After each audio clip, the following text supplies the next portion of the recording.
Video topic: America underwater. Inside the 113-year flood record in Indiana, Hurricane Lala's assault on Hawaii. A teenager who had just started college is dead. A 4-year-old boy is dead, killed in his own home when a tree came through the roof.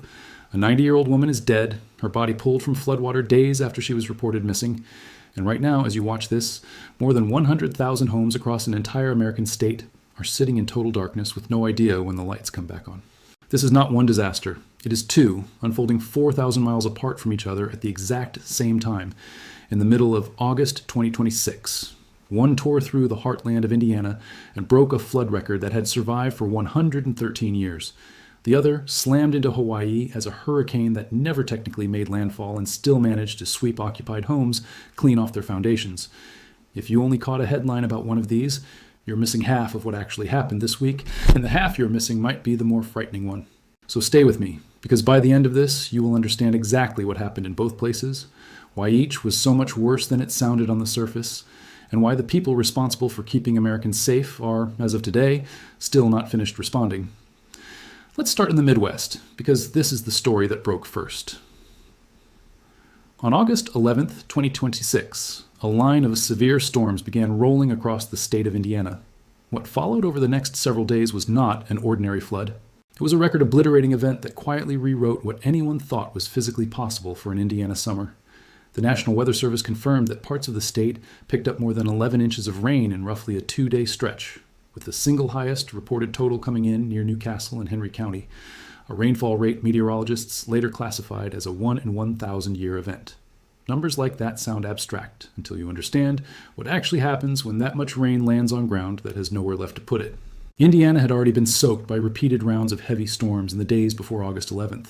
The soil was not simply damp, it was saturated, completely full, with no capacity left to absorb anything more.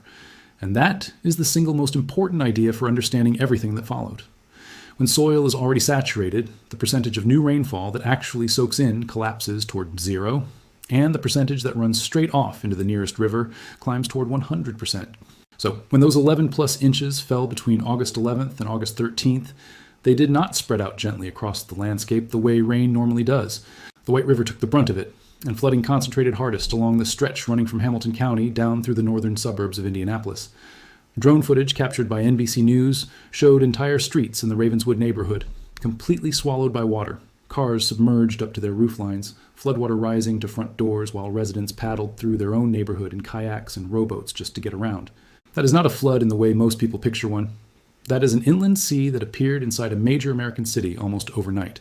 And then the White River did something no living person had ever seen it do. At the gauge station in Anderson, the river crested on Friday, August 14th at 2493 feet. The old record at that station, set all the way back in 1913, was 23.6 feet, a mark that had stood for 113 years.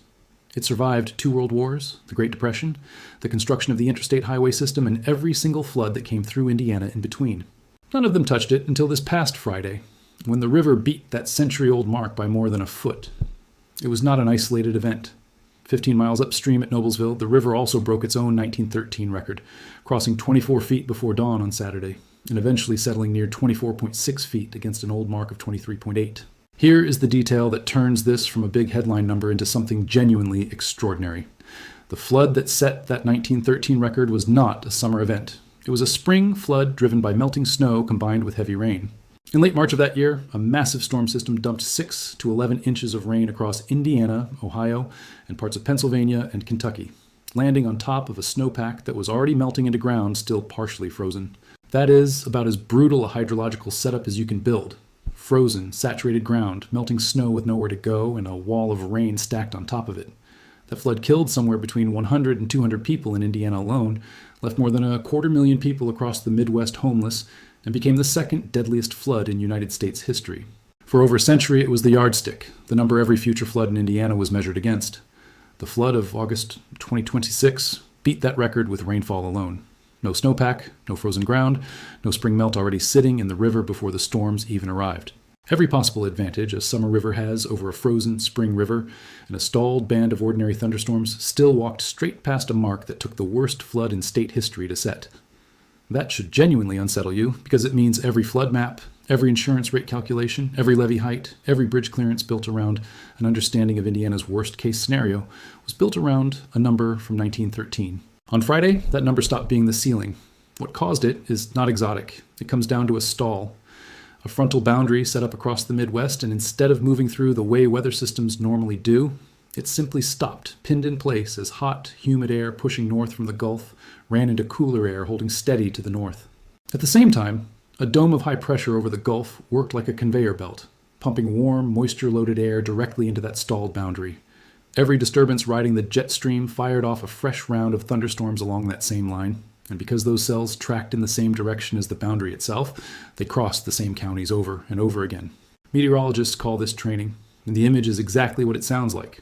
Storm cells running down the same track one after another, like train cars on the same rail line, each one dumping its full load of rain onto ground the previous cell had just finished soaking. A single storm that crosses a county in 40 minutes leaves behind a manageable amount of water. That same storm regenerating over the same county for 2 straight days leaves behind a catastrophe. And the unsettling part is that no single storm cell had to be unusually intense for this to happen. The only thing that had to go wrong was the geometry, whether the boundary moved or stayed put. The 1913 flood had the exact same failure mode. A storm system stalled, and 113 years apart, Indiana got hit by the same atmospheric mechanism twice. Now the human cost. As of the latest confirmed count, at least 7 people have died in the flooding and storms across Indiana, a number that climbed from 5 on Friday to 6 on Saturday to 7 by Sunday, and it may still move. Among those killed was an 18-year-old incoming freshman at Purdue University who went into the Mississauga River with friends as the flooding was beginning. His body was recovered by the Delaware County Sheriff's Office 2 days later. A 4-year-old boy in Jennings County was killed when a tree crashed through the roof of his home during strong winds. Additional deaths were reported in Lake, Porter, and LaPorte counties, along with a woman killed in a house explosion in Portage. 7 people in ordinary Indiana towns, killed by water and wind that nobody expected to turn this severe. The scale of the emergency response tells you how bad it got. The Indianapolis Fire Department alone pulled roughly 95 people and 45 pets out of floodwater in a single stretch. An assisted living community in Hamilton County had to be evacuated. National Guard soldiers worked alongside first responders on high water recovery operations throughout Indianapolis, while Carmel, Fishers, and Noblesville all declared local states of emergency. In Carmel, rising water triggered sinkholes that caused a section of the Hazeldale Parkway Bridge to collapse, and on Indianapolis's north side, a stretch of River Road failed as well. The president of the Hamilton County Board of Commissioners summed up the moment on Sunday with a line that says more than any statistic could, "It's a good morning because it isn't raining and the water is receding." That is the bar right now. Not raining and the water going down. That is what counts as a good day after a week like this one. The governor of Indiana declared a statewide disaster emergency and requested federal aid, and an emergency declaration was approved out of Washington, with FEMA confirming that federal disaster assistance was becoming available. But there is a distinction here that matters enormously and gets glossed over in most coverage. An emergency declaration and a major disaster declaration are not the same thing. An emergency declaration is the smaller, faster tool.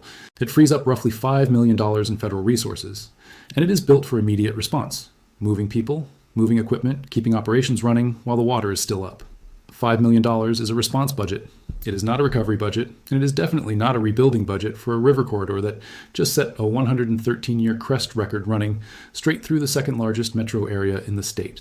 The bigger tool is a major disaster declaration, and that is what actually unlocks individual assistance for families whose homes were destroyed, along with public assistance for rebuilding roads, bridges, and levees.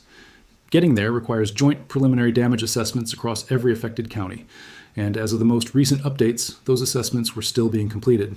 Until the dollar figure comes back, $5 million is what is on the table against a flood that just broke a record from 1913. The flooding did not stay contained to Indiana either. The same system pushed heavy rain into Ohio, where firefighters in Perry County carried out more than 50 water rescues overnight, and the threat spread into West Virginia and Kentucky. Days later, the surge was still moving downstream, with the Wabash River at Terre Haute cresting well above flood stage as Indianapolis began the slow work of cleanup. Now let's go 4,000 miles in the other direction, because at almost the exact same time, a completely different kind of water disaster was unfolding in the middle of the Pacific. Hurricane Lala strengthened into a Category 1 storm on Saturday, August 15, 2026, as it approached Hawaii's Big Island with sustained winds near 75 miles per hour.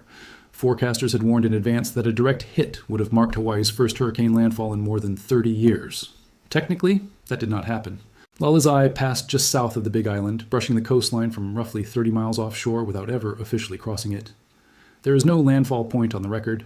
Officially, Lala grazed the island. It did not strike it, and it still managed to sweep occupied homes completely off their foundations. In the heaviest bands, rain fell at rates of 3 to 5 inches per hour, not per day, per hour. Storm totals in the mountains of the Big Island climbed past 3 feet in places, with forecasters revising their maximum rainfall estimate upward as the storm slowed while passing the islands, letting rain stack up over the same terrain instead of moving through it. That detail matters here just as much as it did in Indiana. When a storm slows down, the rain keeps piling onto the same location instead of spreading out, the same underlying physics that stalled the front over the Midwest, just playing out this time through a tropical cyclone that lost forward speed at exactly the wrong moment.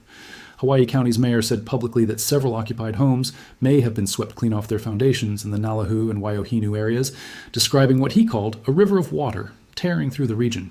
Hawaii County Civil Defense launched a joint search and rescue operation with the Hawaii National Guard and the United States Coast Guard, working through the night to reach people who had called 911 but could not be located because flooding and fallen boulders had blocked the roads.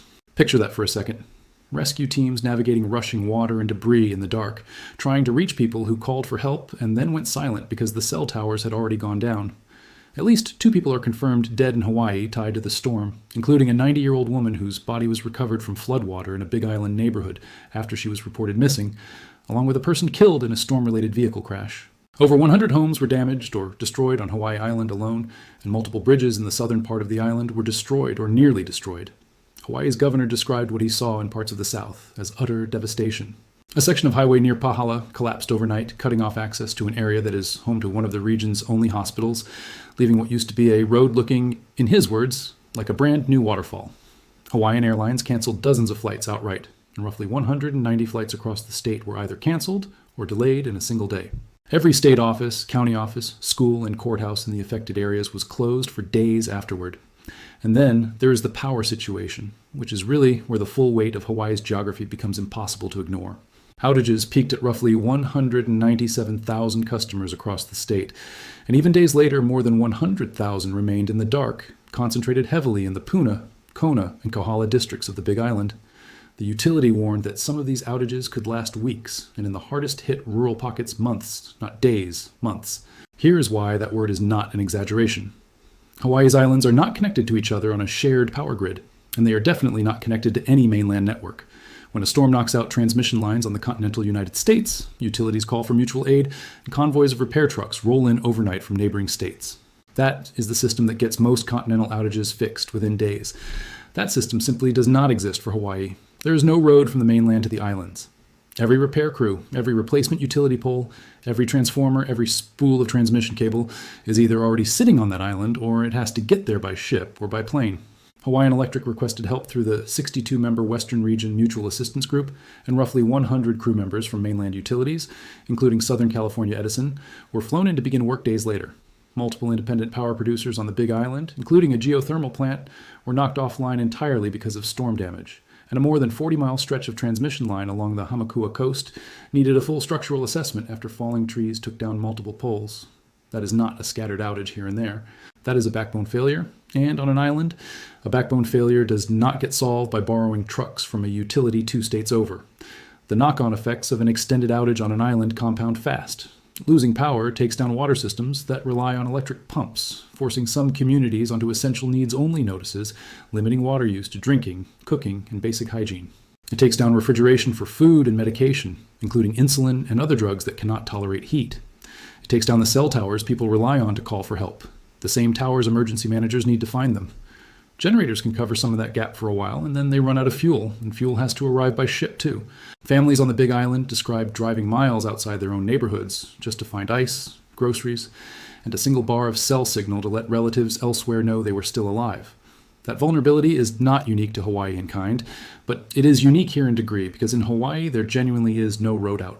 Hawaii's governor estimated the storm caused hundreds of millions of dollars in damage statewide. An estimate made while helicopter and drone assessments were still underway across both the Big Island and Oahu, and officials expect that number to climb. It is also worth understanding just how unusual this is for Hawaii. The last hurricane to make an actual landfall on the islands was Hurricane Iniki, back on September 11, 1992, a Category 4 storm that struck Kauai, killed 7 people, and caused roughly $3 billion in damage at the time. That was more than 3 decades ago. Most people living on the Big Island today have never lived through a direct hurricane strike, and preparedness tends to fade over a gap that long. Lala tested that fading readiness without ever technically making landfall at all, arriving amid a strengthening El Niño pattern that has made this an unusually active season for Pacific storms. So now both events, same week. What connects them? Meteorologically, nothing. There's no shared storm system, no common atmospheric front tying the American Midwest to the Central Pacific. One was a stalled frontal boundary. The other was a tropical cyclone. They are entirely separate weather events, but they did their damage through the exact same mechanism. Neither one was primarily a wind story. Both were water volume stories, and both blew straight through benchmarks that local infrastructure had been built around, in Indiana's case for more than a century. There is also a bigger story buried in here about how warning systems work, where they fail, and why an accurate forecast does not automatically translate into a safe outcome. The National Weather Service office in Indianapolis had upgraded the White River outlook to major flood severity days before the crest even arrived. The National Hurricane Center used the phrase life-threatening ahead of Lala's closest approach to Hawaii. Hawaiian Electric warned customers ahead of time that extended outages were possible. In both cases, the forecast was right. The science worked. The warnings went out on time and people still died. Homes still got destroyed, and well over 100,000 people are still sitting without power right now as this is being put together. That gap between an accurate forecast and a safe outcome is not a forecasting problem. It is an infrastructure problem, a flood map problem, a problem about where people are allowed to build homes, and a problem with a wind-based hurricane category system that tells you almost nothing useful about a rainfall rate of 5 inches an hour hitting steep volcanic slopes above a coastal town. The Saffir-Simpson scale measures exactly one thing: sustained wind speed. Category 1 covers winds from 74 to 95 miles per hour. That is the entire message the category communicates, and it told the public almost nothing about the actual hazard that ended up killing people and destroying homes in Hawaii, which was extraordinary rainfall hitting steep volcanic terrain that forces moist air upward and wrings it out, producing rainfall rates far beyond what the same storm would generate over flat land or open ocean. A hurricane that never even technically made landfall did all of that damage, and the category rating was not wrong exactly. It was simply measuring the wrong thing entirely. Back in Indiana, a severe thunderstorm warning is about as routine and alert as exists anywhere in the American Midwest, something people there have heard hundreds of times without much consequence, and a stalled line of otherwise ordinary thunderstorms just knocked down the most famous flood record in the state's history. In both places, the public-facing warning language communicated something close to the opposite of the true threat level. One more piece of context is worth stating clearly. A so-called 100-year flood does not mean a flood that happens once every 100 years. That is a common misunderstanding, and a dangerous one. It means a flood with roughly a 1% chance of being equaled or exceeded in any given year, and 2 of them can happen in back-to-back years without anything being statistically wrong with that math. But that figure is calculated from the historical gauge record, and it assumes the past is a reliable sample of the future. Every floodplain map, every levee height, every culvert diameter, every flood insurance rate map in Indiana sits downstream of that one assumption. When a record that held for 113 years falls to a mechanism that did not even produce the original record, meaning rainfall alone beating rainfall combined with snowmelt, the assumption itself is what is actually being tested now, and the same question applies just as directly to Hawaii's rainfall maps and Hawaii's building codes. So where do things stand as of today? In Indiana, floodwaters along the White River are receding, but the damage assessment is really just getting started with the confirmed death toll at 7 and the possibility that it still moves as search operations continue. The joint preliminary damage assessments that determine whether Indiana gets upgraded from an emergency declaration to a full major disaster declaration remain underway. And until those numbers come back with a dollar figure, $5 million is the federal number on the table against a flood that just broke a 113-year-old record straight through the second largest metro corridor in the state. More than 100,000 homes still without power tonight, dozens of homes gone completely, an 18-year-old who should have been starting college in a matter of weeks, a 4-year-old who never got the chance to grow up, a 90-year-old woman who did not make it out of her own neighborhood. Neither of these stories is finished. The water is going down in Indiana, the power is slowly coming back on in Hawaii. But the reckoning, the damage assessments, the insurance disputes, the fights over flood maps and building codes and what gets rebuilt and where and under what new rules, those conversations are going to take years, and the infrastructure decisions that come out of this week will take decades to play out. We will keep tracking both of these stories as they develop, the damage totals, the death toll if it moves again, the power restoration timeline in Hawaii, and whether Indiana's emergency declaration gets upgraded into something bigger, because the numbers that just got broken this week are either going to get written into the next generation of maps and design standards, or they are going to get ignored until the next storm proves all over again exactly how expensive that mistake really is.